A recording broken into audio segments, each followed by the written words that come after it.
सिंधुदुर्गामध्ये सह्याद्रीच्या खोऱ्यात मुसळधार पाऊस कोसळत असल्यानं निर्मला नदी आणि तेरेखोल नदीला पूर आलाय। तेरेखोल नदी इशारा पातळीच्या वर वाहतीये, त्यामुळे नदीकाठच्या नागरिकांना सतर्कतेचा इशारा देण्यात आलाय। तसंच काही ठिकाणी सखल भागात पाणी देखील साचलंय। याचा आढावा घेतलाय सदाशिव लाड यांनी। सिंधुदुर्ग जिल्ह्यात मुसळधार पाऊस कोसळतोय, त्यामुळे नद्या नाल्यांना पूरस्थिती निर्माण झाल्याचं पाहायला मिळतंय।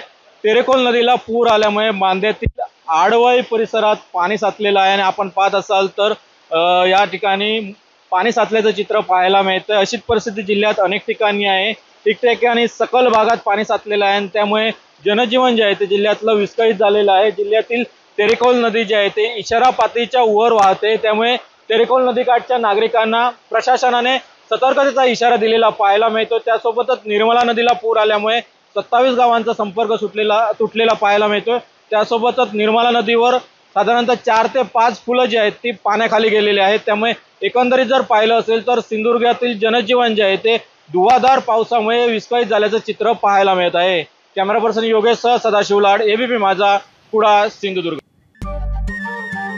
नमस्कार। मन शुद्ध तुझं ही वेगळ्याच प्रकारची मालिका तुम्हा सगळ्यांना खूप आवडली होती। याचा दुसरा सीझन कधी येणार अशी विचारणा झाली। प्रतीक्षा संपली आहे मित्रांनो, येतोय मन शुद्ध तुझंचा दुसरा सीझन। होई मन शुद्ध